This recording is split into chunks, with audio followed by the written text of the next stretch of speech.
Hey, fellow GNTers, those of us who like our spirituality with a twist. So, as you will have heard from Daniel's intro, if you're listening to the podcast, we have the pleasure of having on friend of the show and previous guest on the show to talk about his new book, Kasia's Love Purpose. Thanks so much for coming on, Todd Love Ball Jr. Of course. I appreciate you guys having me on. Of course. It's excellent. So it's nice to meet you after getting to know you through the episode that you and Daniel did. We talked a little pre-show behind the scenes, and we wanted to start with just a really big question, kind of what inspires you in your writing and what inspired you to write.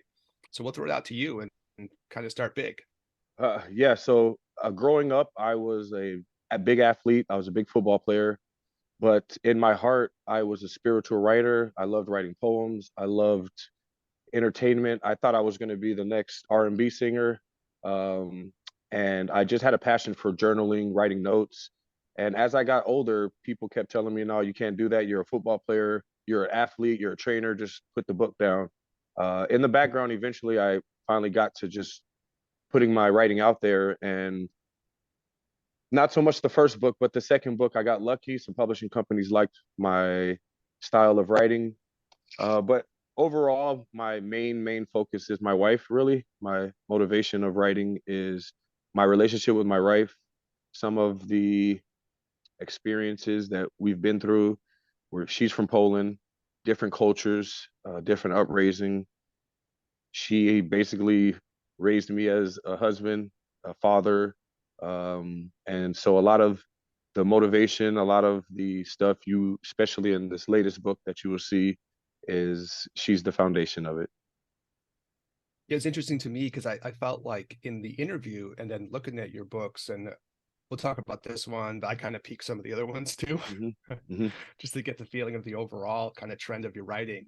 And there was this sort of interesting question to me of sort of like finding identity too throughout it. And, when you listen to these interviews, one of the things we hope is that you hear other people's stories and in little parts kind of resonate. So no kidding, my dad had a football scholarship too. He was part of like the Chicago Vocational School where Dick Butkus went. And he was like a couple years before Dick Butkus. So I've always had the thought, if I ever meet Dick Butkus, I'm just curious if you remember my dad, because he was captain of the team and they won state. So maybe he would, I don't know. Maybe. But, he went and maybe in some way similar to part of what you experienced, he came out as an athlete and he went to Kansas and then he got clipped and he blew out his knee. And when he lost his football identity, he kind of wasn't sure what to do with himself because he had kind of grown up with this athletic identity. And he kind of talked about, pretty honest, he came back and said it was hard because, he had this whole identity built around athletics and he had to kind of like find a different part of himself, which I felt was something that you had talked about even in the other episode too. Actually, dead on. We have the same experience. My dad went through the college ranks, busted his knee. He was for sure living vicariously through me. And I think that was the dynamic part of me being pushed to be a football player because he didn't reach his dream. He ended up getting a scholarship, San Diego State, right when he went to the Rams training camp. He busted up his knee. Fast forward to that identity was kind of transferred down to me. So I'm not going to say I was a confused kid, but the artist in me just wouldn't go away, even though I did end up pursuing the fitness realm of football. I still always kept the passion for writing, and my wife over the years always kept feeding passions, our stories. I mean, I never thought I would go to Poland, and I've been to Poland because of my wife. I never thought I'd go to Kenya and do mission work. She was the motivation behind that. So it's a big topic. I'm sure people are going to watch this and go, man, he's obsessed with his wife. Well, we talked about before we started the record on the podcast, there are good obsessions. It's good. Yes. There are healthy, good obsessions. I won't get put in the crazy house just yet. Not yet. Yeah. So Todd, you mentioned this just now, like this is your third book or this is number 3. Yes. This is your third book. So, every story has its own journey within the creative process, right? But then there's also kind of like a life process happening simultaneously because we don't exist in it. It's like you're a working dude. You have a wife, obviously, you have children, you have a business to run, a household to maintain. And so you're writing, right, as life is happening. Yes. I always find it kind of fascinating to to hear not only like people's inspiration, which, you know, you said is like kind of like your wife and her and your journey together. If you would, and I'm going to ask you to do two things at once, so I apologize, you know. I'll try. Okay, so two at once. If you would kind of talk about, like, you know, to give, because people, this is promotion for your book, right? You know, Yes. we're interested in doing that, and people will watch, and, you know, what's up to the Polish community, because I know they're gonna, you know, support you on this, and we appreciate it, you know. Absolutely. But if you would, you know, kind of talk a little bit about the story to people who are unfamiliar with you guys, which is more than not. But then also like weave in a little bit of like life circumstances that were happening while you were writing, maybe. And my overall purpose of doing this is trying to give people an idea on how you could take like your life circumstance and channel them through something and make something out of it, you know? Man, yes, I can sum one part up. Sure. I'm actually right now I'm talking to you guys because of the book. I have a school interview next week. People are meeting me for the first time, and it's because of love. Basically, the love between me and my wife. We were going through some struggles after COVID with our business, and it caused us to get stronger and get closer together. And the foundation of the book is interracial love. I touch on spiritualness. I touch on the fact that no matter what's going on in life, especially in our case, if we focused on each other, things just started turning out for the good, man. My business slowly built itself back up. My wife had some health issues she got over. And the more I put into this book, the better things got in life. And that is the theme of the book. So a quick synopsis, so to speak, would be a young man named Trevor. His grandfather passes away, who he was just building a relationship with. He doesn't know this, but he finds love letters from his grandfather's war days over in World War II. It's kind of interesting because it's not his grandma who the love letters are from. He opens up the letters, and he doesn't just read the letters, he ends up experiencing, falls into these letters and experiences each love, and he finds out what love's all about. As he's reading these letters, spiritual things start happening to him. He starts getting healthier. His business starts booming. Just great spiritual things start happening in life. His family life starts getting better. So he gets done reading the letters, and he has to find out why all these spiritual things are happening and who is this love. And he sends him on a journey all the way to Poland to find out why these things are happening. And I relate that synopsis because that is exactly what happened in my case. Me and my wife, our circumstances of how we met, I think it's destiny. We ran into each other. It sounds boring, but there's a destiny part to it. We ran into each other at a bowling alley. I know nothing's crazy, but there was a movie that me and my guy were supposed to see. There was something that she was supposed to do. Both of those events got canceled, and we ended up seeing each other. And we said hello to each other on a whim. I couldn't even understand what she was saying our first 3 conversations because her accent was so strong. But just as soon as we got together, I just knew we were meant to, not just for us. There's the book's called Kasia's Love Purpose. So there's a purpose for Kasia, just not us getting married, but us being together and making an impact. Yeah, there's kind of oh, go ahead. Yeah. No, I was just gonna say one more thing about, maybe I can circle back to what Daniel was saying as far as the carrying over life. This book is going to give me a platform for me to have better relations with Polish people that might not understand Black Americans. And we can dive more into that, but there are a lot of Polish people that when we meet have a lot of cultural questions.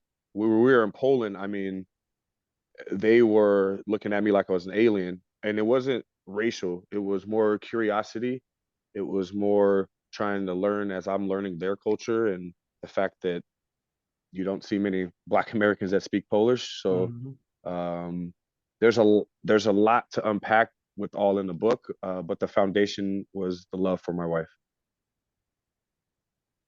Yeah, the cross-cultural thing is really like spoke to me too. You know, again, you listen to interviews and you know, again, part of our idea is that you relate to different parts of the story. And so for me, I had this amazing experience back in the 90s where I met all of these people from the former Soviet Union, just like boom, in some little weird twist, which eventually resulted in me having a couple of great kids, and the whole story built out of like, a whole cross-cultural connection.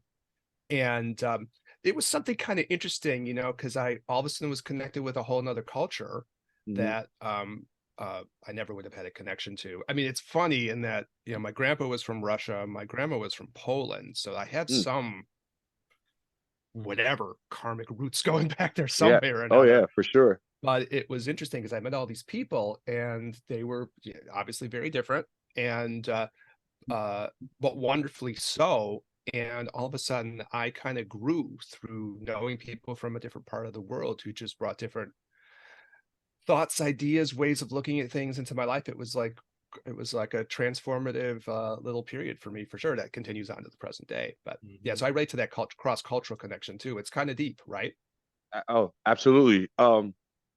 I still wake up and I'm still trying to learn the language, so I'm still uncovering stuff as an adult. My wife and I, this will be coming up next year, will be 21 years of marriage. So there's 20 years of different experiences. I tell the story all the time to some of my clients and family that growing up in high school, you learn about World War II, you learn it in your history books, never really thinking that you're going to go to Poland and actually be there. And when I was there, it was just kind of I had no words for it. I had no explanation. Um, I felt like I was meant to be there. I know I'm going to sound crazy when I start getting into that kind of stuff, but I felt um, that me being there, there was more purpose than just showing up in some small town in Poland. And I just love the music. And I feel like if I can become 80% fluent, my impact can be even stronger. Yeah, sometimes there's this feeling. Well, one of the things about this particular podcast is no matter what you say, it's not crazy. Right. There's no crazy on this podcast. I just feel like when I say it out loud, like, oh, who's this guy? I swear to God, I was just texting somebody today about this, and saying, sometimes you got to like feel that inner thought that sounds a little crazy and just like say it and trust it, because there's a truth to it too, and even if other people won't get it, you got to like, there's something in that. You can kind of feel that feeling like, oh, this is true, even though it might sound crazy to other people. Well, Todd, like we were, when I was in Italy last month, we went to a town in Tuscany, and we were going to do a little bike tour, but we had to kind of walk to the meeting place. And so as we're walking down the street, I looked over at my fiance Bridget, and I said, I can see in my mind Nazis walking on this road. Yeah. She's like, well, that's weird. And I was like, yeah, I don't know. I don't know. I could see it. Like, I almost feel the ground shaking. And so then when the guy that we met, our guide, we met him in like the town square, and he said, yeah, this whole area, just where we were, was like how the Nazis came into their little town square. He showed us where they bombed this and they took that out and whatever. So to your point, Eric, it's like sometimes you get some feeling, and there's a flow, like you tap into it. It's like turning a radio station. Absolutely. So I really went through this, but I also put it in the book for an experience with the main character when he first went to Poland. But there was a restaurant that when we first went there, we're talking nobody for about 10 miles to the left, nobody's about 10 miles to the right. There's this little old house, and you pull up to this house, and I told my wife, I'm like, hey man, I'm hungry. What are we doing here? And we pull up to this house, this old lady comes out and she points to her mouth and says, you want to eat? I'm shaking my head, yes. She holds my hand, drags me over to this, beautiful deck. The house is up upon a lake with a big mountain. You can't even see anything but the mountain and the lake. She tells me to sit down. She points at, there's like these old cardboard cutouts of pictures of fish and fries. She points at it, asks me what I want. I pointed at it. She brings me this beer, pours in this little syrup that I've never had before in my life, tells me to drink the beer while she waits for the food. She screams out at her husband, who's in the water fishing. The guy screams out in victory, yells out. He's holding up fish. He walks up to me. He's got a stack of maybe 4 or 5 fish, and he's saying something in Polish. I don't know what it is. I'm pretty sure it was, which one do you want, now that I think about it. And I pointed out one of the fish. He took a big smile, walked back to the back. Man, 10 minutes later, him and his wife, they bring out this plate of fish, fries, beer. Here I am sitting with this beer I've never tasted, fish I've never had, looking out over an open water and view. And I'm about to eat, and wifey's setting up. We're about to eat. The family, the couple that is here, I guess this is their job. They come, they bring their plates, they sit down at the table with us, and they have food with us, and talking Polish like I'm fluent. I knew nothing what they said, but the love there and the concept of that, I'll never forget. I'm pretty sure that couple is not there anymore. This was maybe 12, 13 years ago, but it's just cultural things like that. I'm not sure I would see that anywhere else. That's cool. Yeah, I had parties like that I went to back in the day where people would be talking Russian, and I'm like, I don't think I know anything of what's being said. I could catch a word here or there. Yeah. Just the vibe of it. And yeah, a lot of times the warmth. There was one of the guys I knew from Georgia, but Europe, Georgia. And he would kind of go like, I respect you. Let's drink. Just like exactly like what you would think. Boy. And you'd be like, okay, I respect you too. Yeah, I've been in a lot of those. Say that to me in America, I respect you. Okay. Right. Cool. I respect you too. Yeah. Yeah, it's funny we went here because my ex-wife is Laotian. Her family's from Laos, and they speak Laotian, so it's like a totally different dialect. There's no, I probably only know a handful of words, you know what I'm saying? But like it took a little bit for them to warm up to me, but then once they did, I couldn't understand, what they're, and some spoke English and some English was just like an accompaniment, like ketchup, Yeah. Yep. And there's just something about like being in a state where you're accepted that transcends language, and you can have this, a sense of camaraderie. And maybe to your point, maybe I'll say the word that I want to say, right? There's love there, Yeah. And whether it's, and however those, usually from us, it's from one lover to another lover and connecting with the family, but maybe it could be in different situations too, not to just keep it strictly to romantic love, but to, have things that transcend language, to really like kind of feel that connection, that the kind of like, oneness, if you will, with other people who don't share language, don't share culture, never met them before, what I'm saying, that you could still feel like, oh, you guys still feel familiar, Right.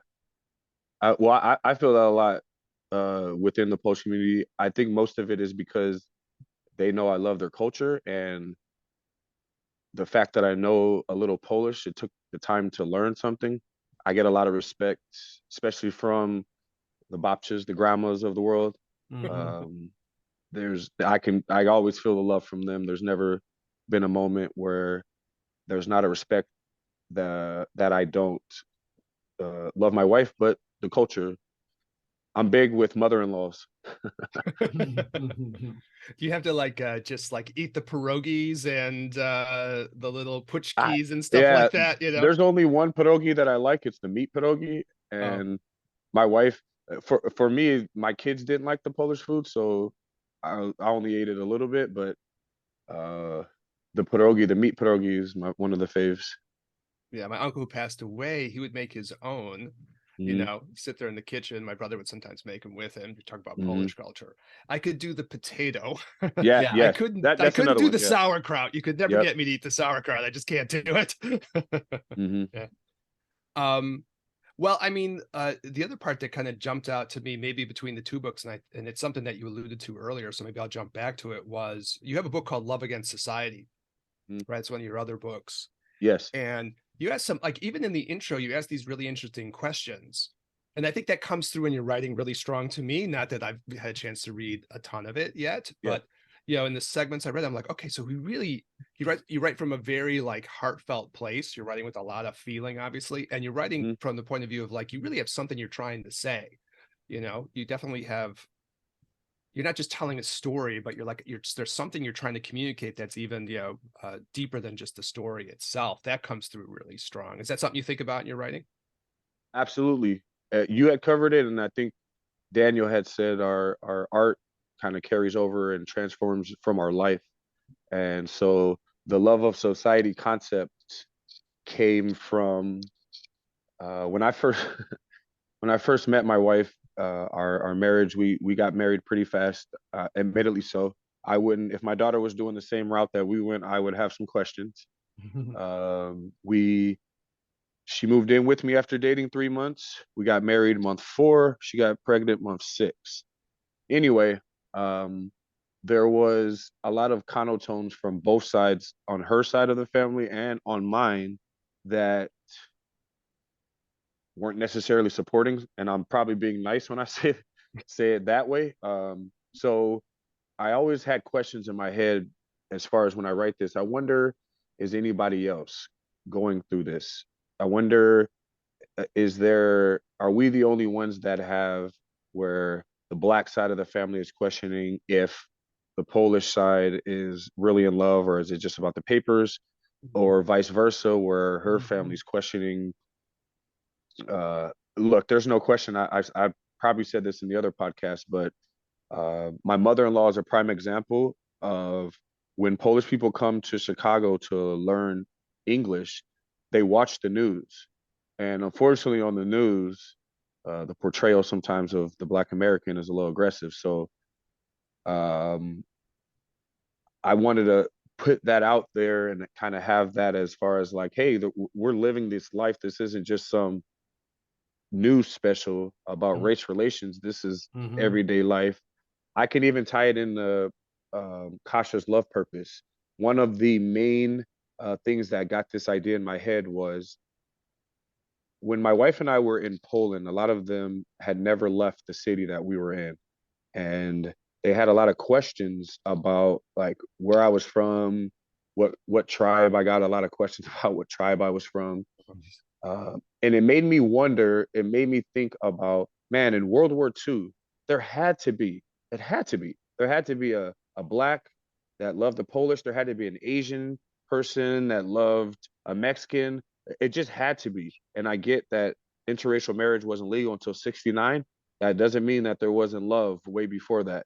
And so that's what made me kind of have the concept of going back and forth, to show the comparisons of how far we've come, but how similar we still are when it comes to love and interracial marriage. Well, that's kind of the story of like Trevor's grandfather in the book, right? Yes. Like, I don't know the whole story. No, you We hit don't it. want to reveal the whole No, story. you hit it on the nail. That's kind of what's happening to him. Obviously, it's almost like, in the way it's described, because it's in the early parts of the book, right? It's in the prologue going into the first chapter. It's almost like he connects with her at first sight or something. He kind of recognizes something in her right away, very quickly, and it's kind of like, when you read it, you're kind of like, okay, she's beautiful, but there's something deeper than that going on. Obviously, you see, we've all seen beautiful people, and you're like, oh, that's an attractive person, but something deeper happens, obviously, in him in the scene. He's almost kind of awestruck, in that moment, or like, almost like kind of semi-speechless or something, because something's happened between the two of them that's very profound, that you're capturing in that moment, and then they're on completely opposite sides of a universe almost, right? The best part about that is, to come full circle, that scene is how the book begins. That scene is where the book ends. So I see. It all comes kind of full circle together. And I call it a treasure hunt of love, because the reader is left with their choice of how this is all going to come about, and how it comes back to relate to that particular moment between one of the main characters, Charlie, and Kasia.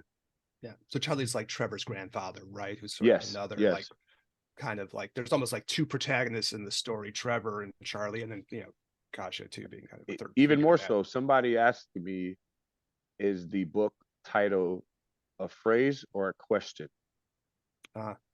And I said yes.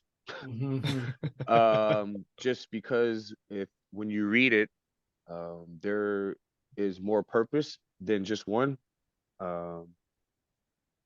And you are left as a reader to find out who you think the purpose is for Kasia. There's way more than one purpose, and there's a lot of different layers to this. And keep in mind, there's different generations. So the reader's left for their own imagination of what was Kasia's love purpose, and was it just one, or was it just one Kasia? Okay. Okay. So Todd, let me ask you, like, and sort of related to the book and this, and then your own experience, like, it's probably far too long for the podcast, but like, can you tell me how you guys have navigated some of the interracial societal kind of difficulties that you guys have experienced in your lives? Because I mean, I know you, and we've talked about quite a bit of them, but to kind of give people, again, this is like life inspiration yielding a piece of art. You know what? I always had the platform of being colorblind when it came to relationships. Look, I'm not ignorant. I know there's the Black culture, there's the Polish culture, there's the American culture, whatever you want to call it. But my wife and I have always came in the foundation of what would we do if we were in their shoes, as far as how we approach if somebody comes to, like, for example, I use this example a lot when I'm trying to explain to people the reaction I get in Poland when I go. We went to her great uncle's house one time in Poland, and he obviously doesn't speak English, but he's never left the town. So we're sitting around the table, there's about 15 of us, and this guy is staring at me the whole meal through. And he says something in Polish, and Todd. And I was like, okay, obviously he's talking about me. Then he says something else. So I asked my wife, hey, what was the conversation about? And he couldn't get over, he kept asking, what tribe is he from? How long do I live? Now, here's where I call myself a little different, or a pharaoh when it comes to this. My wife was all mad, like, oh, he's acting ignorant, he's asking ignorant questions. But I was like, well, he's never left here, right? This is like an alien coming onto his land, right? And instead of what most people do, and we have this climate in the world right now where your first response is, he's racist. Oh, I'm mad. I hate everybody's racist.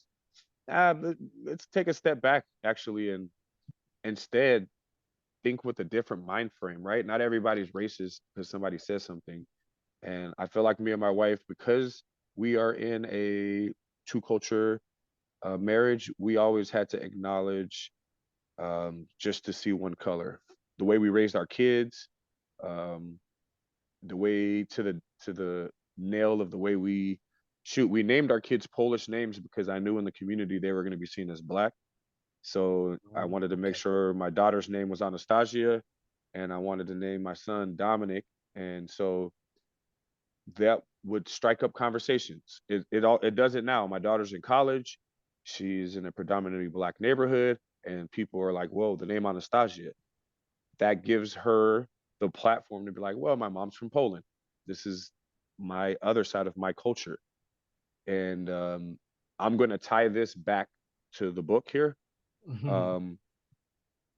This was, I truly believe this was my wife and I's purpose in life, was we met because she was going to meet a Black husband who was patient and who loved the culture enough to know that when people said bad stuff ignorantly about Black people, to take it for what it was, and to be a pillar.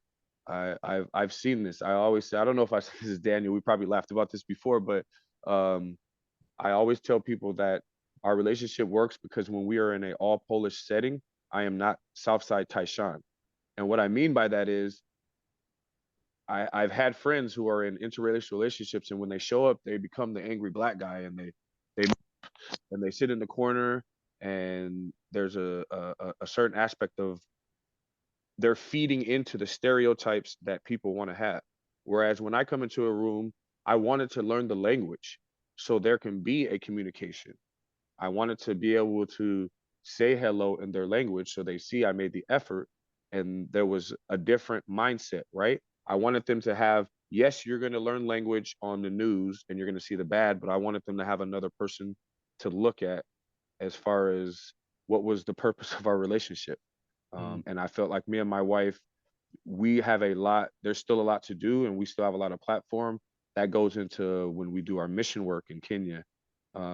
that goes into our daughter's impact when she's going to make in society, what our son's going to do, recognizing, man, our kids are blessed, I'll be honest. And I feel like part of it is because my wife and I have set the foundation and the purpose of love. And I think they're going to do something great in life because of what they've seen and because of how they've seen their parents go to Kenya and give their soul, because they've seen their parents go to Poland, and you got a handful of African Kenyan babies, you got a handful of Poland babies, and we treat them the same with the same love. So I think I think the question was, how do we approach that? I think that's your question is basically our purpose. I mean, it could really be in those situations that people's hearts feel like they're in the right place too. They might just tell you like, well, you're from this place and she's from that place, and you're just not going to understand each other or something. And that might be with people are saying that with all good intention, maybe, Right. it's not like they're trying to be, they're trying to be protective almost or something, maybe, right? For sure. That was for sure my family side. I know my dad was, oh, you're going to have difficulties. You don't, I mean, shoot, when we first met, my knowledge of Poland was zero to none. So definitely a protection side. But again, because of the climate and a lot of people, it takes somebody to just take a step back and see it for that way, like you said, and not see it as they're just hating. Yeah. And it is a truth. I mean, you can, I don't know, it's such a painful subject, but there's no doubt that you could go to Poland or go to Russia and people will have racist attitudes. It's just a truth, right? Everywhere. Yeah. Yeah. It's absolutely. just a truth. And not even like there's any particular experience. Like you say, you're in a town, you've never met anyone, but you still, like, some of those things people still carry, right? So you're kind of fighting up potentially, obviously, your wife isn't that kind of person and other people are not going to be that way, but there are people who are going to have those attitudes, right? For sure. Absolutely. Yeah. So this question comes up and I don't even know sometimes how to, it's a hard question around this, but I don't know, I'll tell an anecdote and I'll see if it makes any sense. And if it doesn't make any sense, then you could just tell me. I was like, one of my experiences, I was like on a tour with my family driving through the South back when I was a teenager. And just by like the twist of fate, I was reading, I play guitar, we're all musical folks here. So I play guitar and I love Jimi Hendrix. Who doesn't? Who plays guitar? I was going to say, well, is there somebody who doesn't? Yeah. And I was reading like a biography of Hendrix as I'm on this road trip. And was a certain part in his life where he had this kind of tear in him where he had a connection to sort of Black community, Black culture. And then he also had his artistic expression of who he was. And he was trying to figure out ways of even balancing that out, where he was like, okay, in what ways am I going to be a Black artist? And in what ways am I going to be an artist overall? And what's the connection between those two things? And I think he felt some pressure even like to, make sure that he was representing his roots from where he was from and not entirely always knowing how to do that. And as I was reading the book, I thought, well, that's a difficult pressure for someone, to have to feel all of that, and so I feel like it's just such a complicated thing to be in. And then in part of your story, I felt like there's questions of identity going through like your whole story when I was listening to the podcast of like, how do you connect to these different parts of yourself? You talk about that even when you go to Africa. So it's kind of a big question, but I guess I'm throwing it out to you, like maybe in the biggest possible way. Were those things you thought about, or did people ask you about that? Like, how do you connect all these different parts of your identity together or something? I think it was more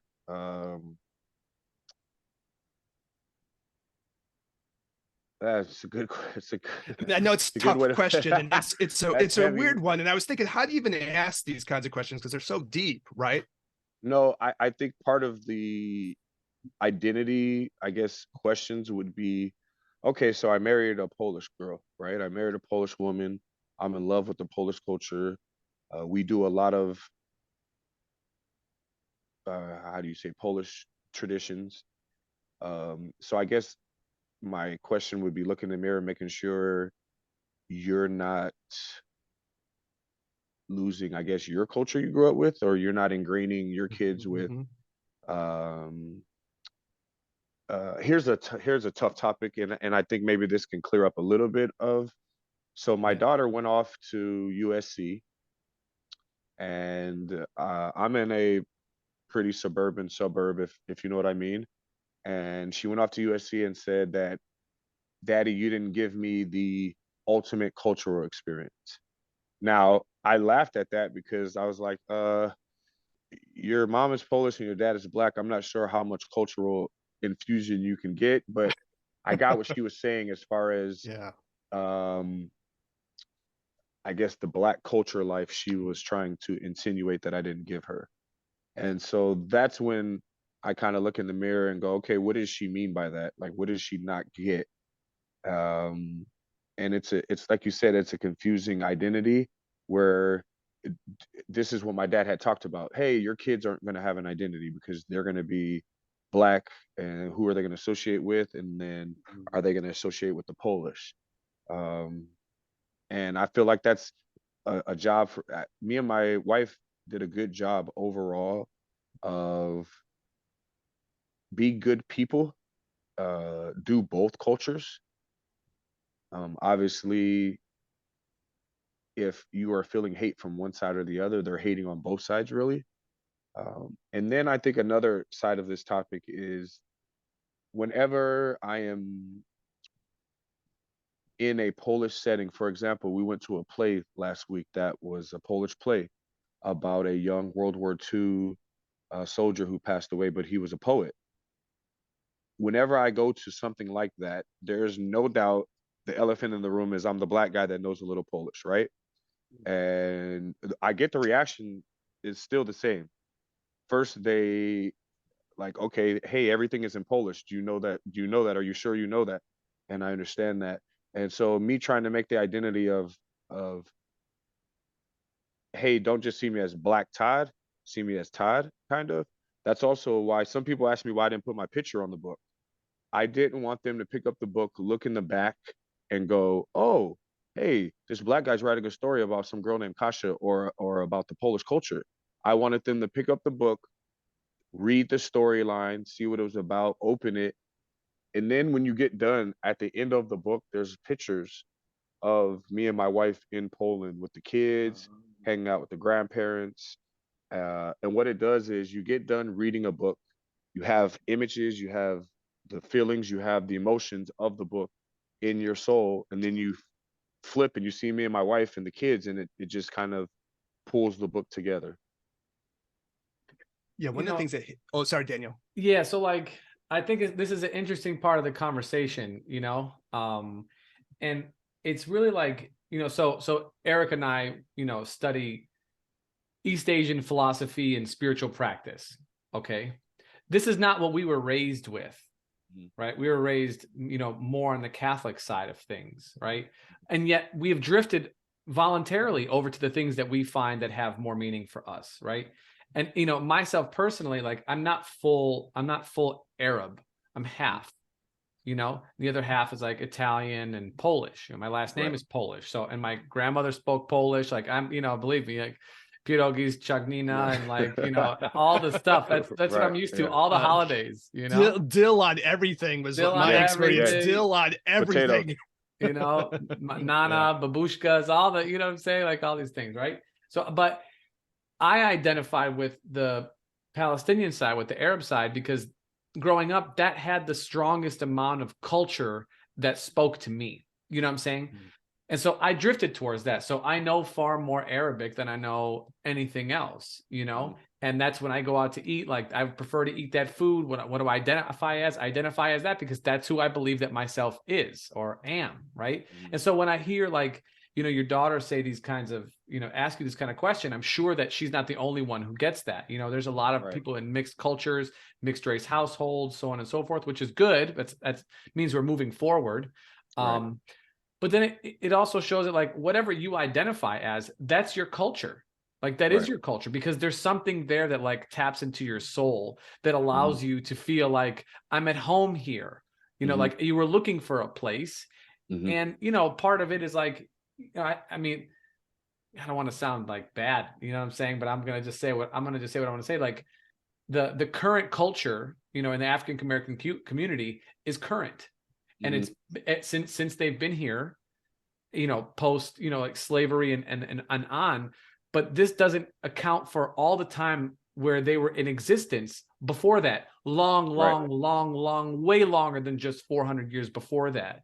And the Polish culture, the Russian, any culture that you can tap into, that's been in existence and evolving, of course, but it has deep roots. And so, like, you and I have talked about this, and going back to Kenya, and a 23andMe is a new technology, but before that, how would one person know where they were from? I mean, I know what my family speaks, right? They speak Arabic, they make Arabic food, they lived in another country, then they came here. We go, okay. But if they were always born here and never knew where they were from, how would I, to be as an American who was looking for actual culture, like a language and food and customs and religion and whatever, how would I find my way through? How would I find a way that feels like home for me? You know what I'm saying? And I don't know how it is for you, but when I'm around like my family and stuff like that, I almost feel more of myself.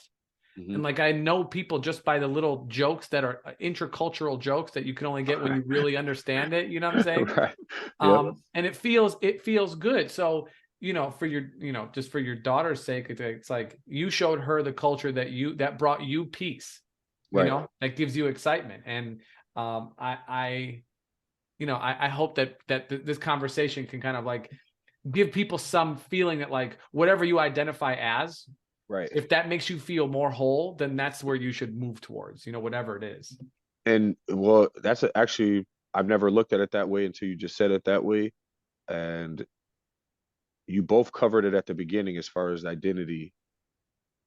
When I met my wife, my identity, really, culture, and basically everything that I knew was football and sport. That was my family culture. That's all we did. It wasn't just, obviously, you talk about hip hop, you talk about music, you talk about the arts or whatever, but that's what and so when I left sport and I did not want to do the sport anymore, there was definitely a lostness as far as searching for culture. And of course, there goes my wife smashing me with the Polish culture. And there was definitely, I'm not going to say you probably can use the word savior moment, but I feel like my wife saved me at the time that we met. And me being saved by her, the culture came with it. I always, people go, man, what's the one thing as far as the culture and the interracial marriage, what's the one thing that has made your marriage? I think we have a good marriage, I'm not gonna lie. What's the one thing that's made it good? And I have said, because I fell in love with not just her, I fell in love with her culture. And that has made our relationship, I promise, that has been the strongest part, as far as she has a strong, rich culture, and I just slid into that. To the point now where I think my mother-in-law likes me a little better than her, but that's just which, from our conversations, is a huge shift, by the way, for people who don't know.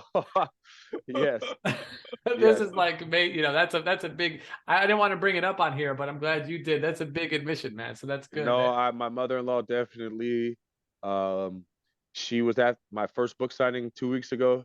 And you can feel the, like, yeah, that's my son-in-law. Pride, you can feel it. So we've definitely awesome, come man. a long way. Yeah. Well, I wonder about it in our thing because, for Daniel and I, we do a lot of stuff that's like outside of our roots, and it's never like I'm going to reject. I don't reject the places that, my Polish roots and my Eastern European. I'm not rejecting them, but I get what Daniel's saying. There are other parts of things that just spoke to me, Right.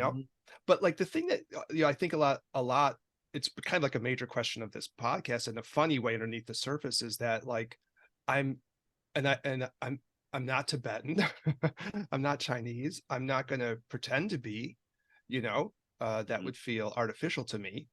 And whatever the version is that's being produced by Daniel interacting with this, coming where he comes from, or me interacting with these things, is going to be something that's sort of new, right? It's kind of like jazz or something, right? Like a whole bunch of music comes together and then you got jazz, right? It's a lot of things coming. It's going to be something new.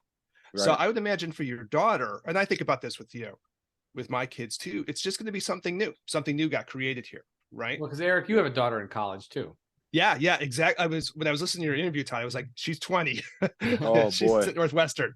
Same Yeah. deal. Oh. And she's trying Oh to find man. her space, and it's not easy to find your Hmm. space in a new place, right? Oh man. And imagine, so mine's 19, sophomore in Hollywood of all places at Mhm. USC, and Todd, you let's got to just mention she does modeling too. So. she yes, Oh, okay. she's in, yes, Okay, good for her.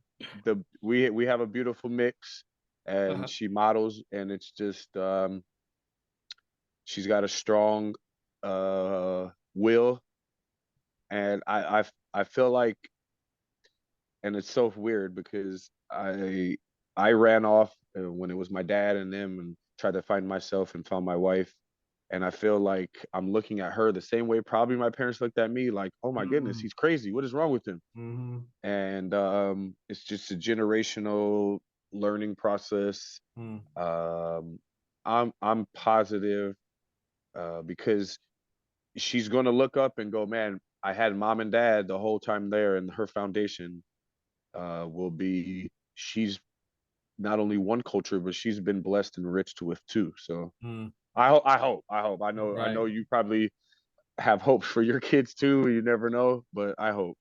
Well, you get this foundation going, and like you're always like, you do have a foundation. Hmm. If it's coming from these multiple places, that's a Yeah, foundation, you know? yeah, Yeah, yeah. yeah. We took, so I one of our family trips was to Kenya. Um, both of them were affected differently, my son and her. Um, and so again, they've been able to see both. We've taken them to Poland. My daughter knows Polish, so I think what she will eventually come to is what I feel like I have, when she realizes how beautiful she is, obviously, but the fact that she can speak Polish, and her and what she looks like, the avenues that she can get into, and the impact she can make. Mhm. Um, I'm hoping she can see it. Well, Yeah. we tend to trash our culture on here, on the American culture, Be and right, appropriately critical. Not, yeah, rightfully so. Be No, appropriately critical. he's being Love, nice, appropriately critical. I like that one. yeah, love yeah. it. Love against society, I think is There could be like it the is. tagline for our show. There We it might steal it is. from your book. That right. There it is. For That's what it real. is. That's what it But is. but Yeah. if I could give credit, is that like we do live in a very kind of open space Mhm. where you could have a guy from Southern California meet a Polish woman and be completely ingrained in the culture, and that be supported by the community that you have found here and that you have Yeah. created here. You know what I'm Yeah. saying? That Mhm. me as an American born first generation, Palestinian descendant can learn my own culture and then be able to have, I don't know, connection with so many different things in and around my neighborhood. I'm not even like going across the world to do this, and then to be able to talk all about it. To me, that's probably the greatest aspect of this, is the openness. Now, that lead with no boundaries, well, then you don't have any boundaries, so shit can go off the rails. But from a positive note, if you take that kind of like open, I guess, aspect of the culture, if you really plug yourself in somewhere, the opportunities for you to be in something are really only limited by your own imagination. For sure. For sure. Yeah, I was at oh, so good. Trust me, no, it wouldn't. If you, if I was limited to what people would have told me, I definitely. There's been plenty of times where, and my wife is sitting here now. Hi, Kasia. Hey. There's been plenty of times where we did something in the Polish community, and I'm sure there was like, hey, as a black guy, should you take that step? But confidently, I've done enough. I feel like Daniel said, um, I am very backed by the community because they see the love in exchange. So I definitely can feel that at heart, Daniel. Yeah. Yeah, but one of the things I think, well, I guess we'll all kind of throw a 2 cents in this. Yeah. But yeah. So one of the things I think about like love, when you really look at love between people, it is kind of a little mysterious, right? You know, why it is that two people connect the way they do. And it's obviously in your book, Todd, because this Charlie moment with Kasia there. And the first thing is like, how do these two people connect in this way? But something happens, you know? And if you're going to be a little Asian philosophy, there's some kind of karmic bond between these two people, even though they might be on different sides of the planet, you know? And so you never know where love is going to strike. You never know where it's going to strike. And I think to be able to follow it when it strikes, sometimes you have to kind of like go outside the comfort zone or go outside the box, you know? And it almost feels to me like that might be part of the purpose, right? To pull people out of their comfort zone in some ways, you know? And maybe it's sad because some people won't follow that, but maybe if you do follow it, it leads you to someplace great and new. I don't know, does that vibe with any of y'all? Yeah, no, and again, I won't repeat it to say that I feel like I'm crazy, but that definitely is our purpose. I'm sure in subconsciously way my wife has changed some minds just by showing our relationship. Um, maybe by instead of responding to someone maybe not being accepting to our relationship, she responds with love, and it kind of makes them throw it down a little bit and breaks down that negative barrier, because I'm not sure if somebody, even when you're being mean or you're showing disrespect, responds with elegance and love. I'm not sure there's nothing you can do.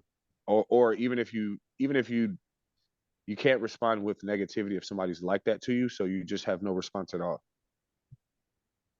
In a lot of cases, I feel for example, I think I was telling you we went to a play, and again, these guys and women are actors, and they, as much as I'm staring at them and admiring the art and what they were doing on stage, they are staring at me and admiring the fact that I am sitting here at this all Polish World War II poem and show. And so there's a mutual I can feel it. I can feel a lot of times my wife will get smiles, or there'll be a surprise if I say hello in Polish, or a lot of times I'm hungry or I need to know where the bathroom is. Again, those are simple gestures, but I think Polish people feel like I would have never, when they see me, I think there's a assumption that I would have never taken the time to at least learn that basic. Well, Todd, as we have a few minutes left here, I wanted to kind of ask, talk about since you written this book and you're, it's out and you're doing, you're kind of promoting it. What has the response been? How has it shaped your guys' experience and your life and everything? So this is the theme of this book, obviously is love. But in the book, when the main character is following his love, good things just keep happening. And that has been true since this book has come out. Like I was telling you, my business is on the waiting list. My son just had one of the best seasons of his life in football. My daughter is doing very well in modeling, getting straight A's at USC. My wife's business is booming. I mean, we went from like, oh man, I don't know about our future, to feeling pretty good. The response has been very good. I think surprise.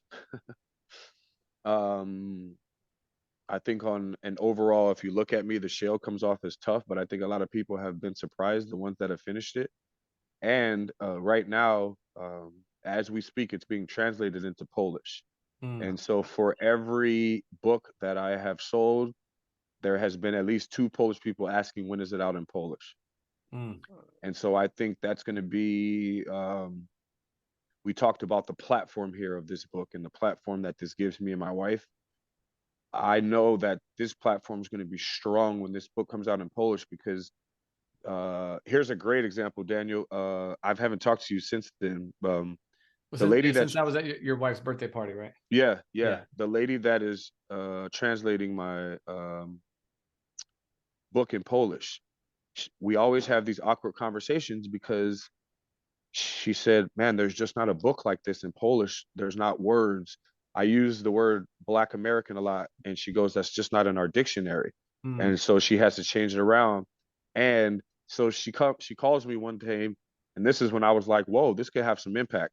She calls me and she goes, "Hey, I don't know how to say this because I don't want to be disrespectful." And I said, "Look, at this point, I think we're past that." Sure. So she goes, "Well, there aren't any artists like you that are translating books into Polish, so it's hard for me to find reference."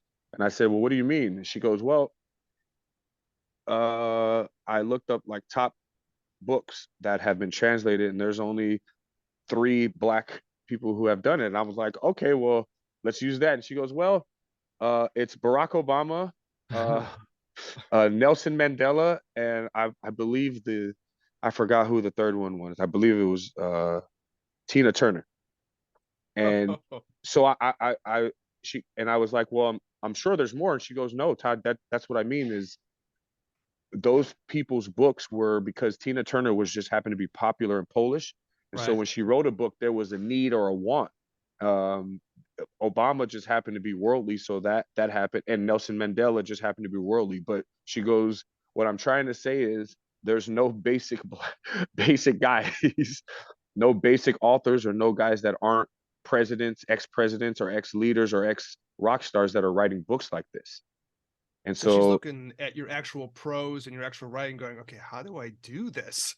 Right? Like not she only has that, like technical problems well, too, she right? even had us. She had us. Yes, um, there's some words that I said you just have to put it, even if it's uncomfortable, because of the atmosphere that the Polish people are seeing. They're like, "Well, you can't put this in the book," and I'm like, "Yes, you can. I wrote that in the American way, but when you translate it, it comes off differently."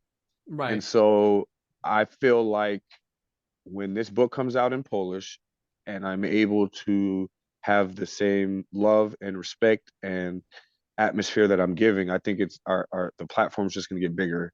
Especially when she puts it like that, right? Like if you, I just said, "Did you know you just put me in the same sentence as Nelson Mandela and Barack Obama?" I'm feeling pretty big right now. I don't know about you, but I'm, Even Tina Turner's pretty great, you man, know. I'll take it. Take the Tina Turner um, one. but as far as how the book's being received, surprise in a good way. I'm a lot of love, and I feel like the translation into Polish is just going to take it to the next level. It's a I good just say movie Todd. premise, really. Yeah. The end game, man. See, we think like that spiritually, Daniel. The end game is when it comes out into Polish. I am going to do the same way I got it published. Is I'm going to send it to every Polish director that I can get the hands into, and we're going to Poland in spring to do a book signing. So my goal is, or my hope is, the platform when we go to Poland, it just spreads, and I can get in contact and use that as a leverage to like, yo, not only is this a once in a lifetime cultural book in their world because they just don't see it, but it could be a show too, because it comes off stronger. Like for example, I'm supposed to go on the Polish radio, and the guy was like, "Man, we got to make sure our cameras are working because I don't think people would understand unless they see you." So I think that impact will make a big difference. It's kind of like um I mean, imagine when you're doing Zooms to Poland or something like that, and people are going to hear you talking Polish. It's just going to be a trip for them. They're going to be this guy. Oh, He's talking Polish to us, in, you know? well, Yeah. think about that's in Poland. Yeah. Over here they do that. They Yeah. even the Polish people that are here, I'm like, "Man, you know you guys are in Chicago, right?" Yeah. They react like that, but the ones in Poland, it's like Yeah. we get the So you're same there. reaction every time. Yeah. Yeah. Talking about your book there, telling this story. And Yes. not to be too calculating, but like the backstory, your backstory of the book is pretty fascinating. So, Yes. it's another reason for someone to make a movie out of it. Yeah. Right. Combination. So fingers Combination. crossed, right? Easy sell. Yeah. As they Fingers say, crossed. from your mouth to God's ear. Yeah. Oh Yes, man, please, please.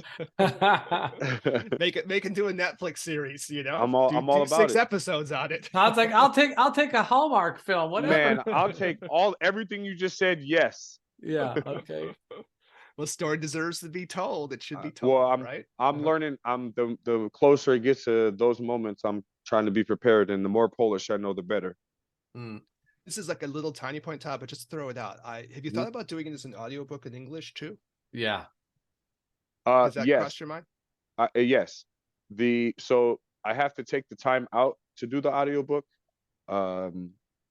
because they gave me a sample of what it would sound like. And I feel like I would be able to represent what I want the tone, what I want the voices,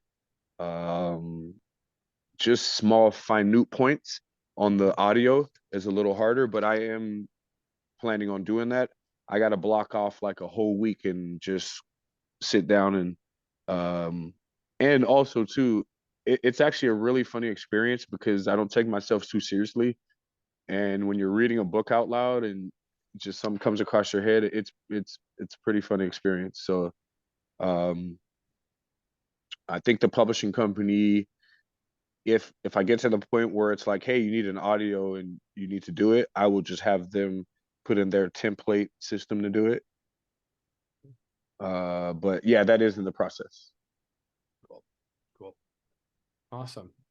Well, I hope that happens for you, man. I'm listen, I've known Todd. How long have I known you for? 10 years at least, for sure. Man, long, yeah, 2010, 12.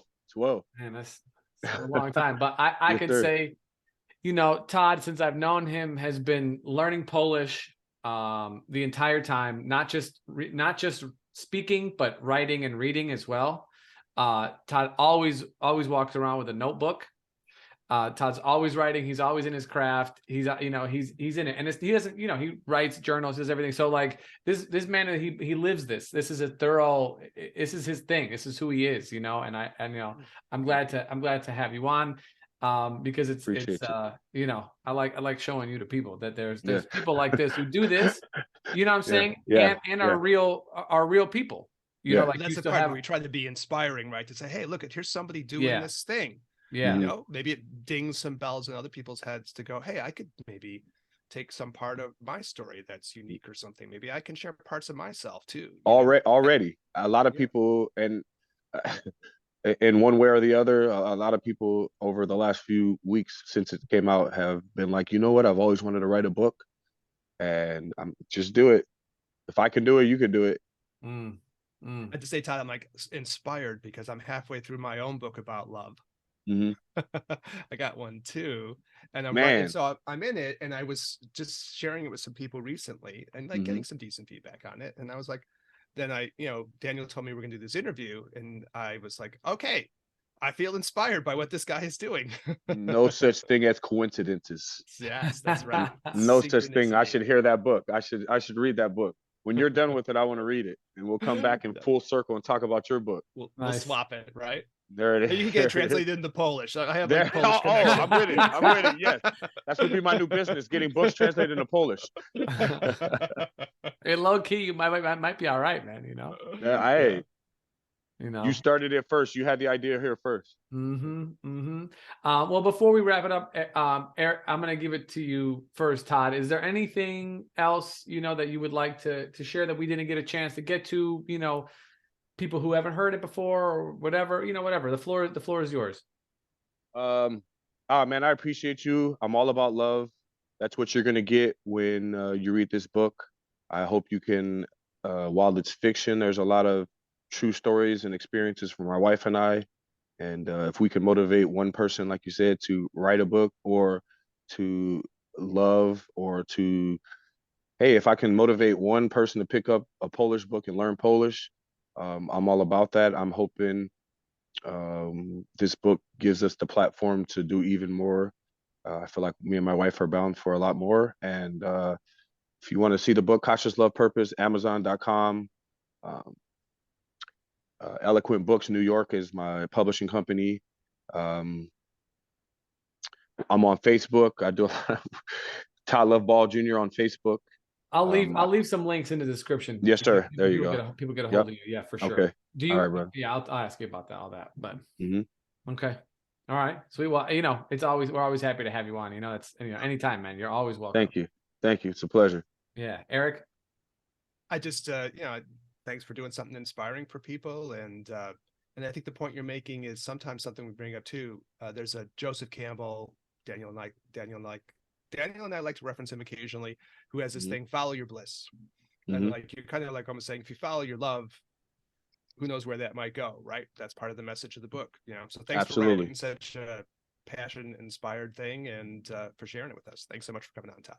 Thank you. Appreciate you guys. Yeah, of course. And I think the other part for me is that, like, you know, even though we're focusing on your book, the experience of, you know, you and your wife and love in general, creativity, we've talked about so much, you know, like cross-cultural experiences, interracial, intercultural kind of, you know, love. But then another part that we talked about specifically, but I think I want to just take one more moment and highlight it, is this idea of identity, you know, that like what we believe to be parts of ourselves, where we believe to be those parts to be at, and what we put our energy into, you know, that's who we identify as. And I know, you know, culturally, we don't really dive into this too much because we like to, you know, I don't want to be on either side of the battle, but like, you know, if somebody feels something in their heart and they're in love with that thing, then that's who they are, you know, regardless of how it looks on the outside, whether it's accepted or not accepted, or, you know, whatever the case is. If someone does something with love and with an open heart, then who is anybody to say anything, you know, against it? So long as they're not like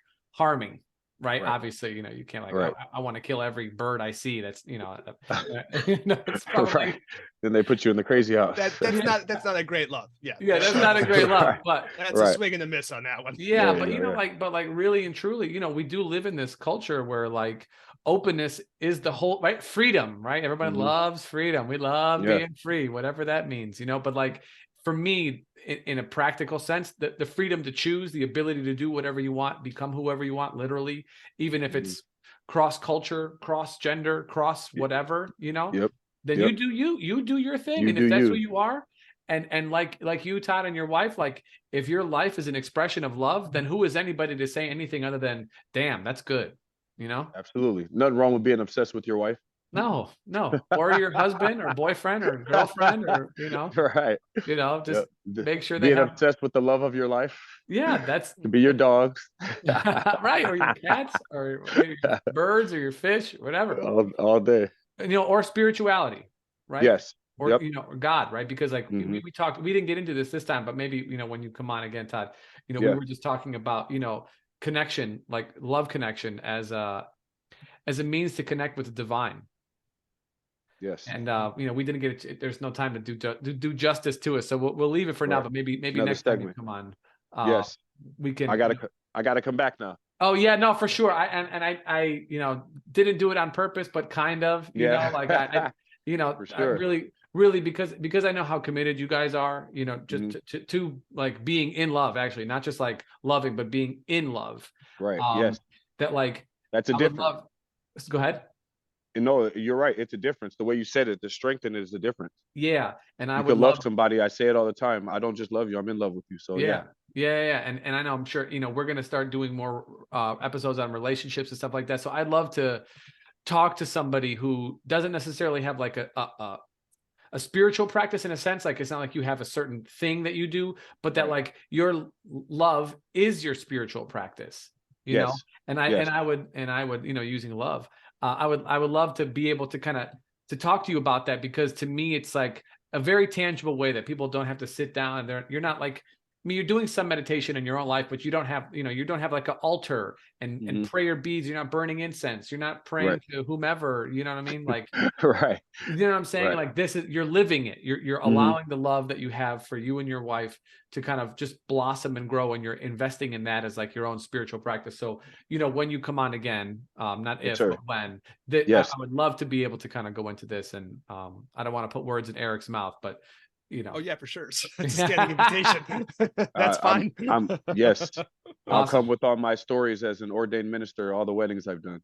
See, That's a whole episode right there. That's a whole check for sure. Yeah. No, but like it's kind of like that thing of like there's multiple. I mean, and this has grown over the course of our doing this podcast too. There's like multiple ways to find your way to your own spirit and to find your way to the source of everything, or to find your way to the divine. There's all kinds of ways to do this, right? Yeah. Awesome. Yeah. Awesome. Yeah. All right, family. Well, until next time. So until next time, fella. Todd, thank you for joining us today. Yes, Eric, as always, thanks for being here. Audience, thank you for listening or watching, or however you catch us. If you're on YouTube, like, comment, subscribe. Love always wins. Yes, it does. If you're listening to us, we get about half our listeners on Apple Podcasts. So if you listen to us on Apple, go ahead and leave us a review. It definitely helps out the show. If you enjoyed our content today, please feel free and obliged, if you will, even obligated to share, with friends, family, and otherwise. I will leave links to Todd's contact info in the link of the description or the podcast, or depending on how you're consuming it.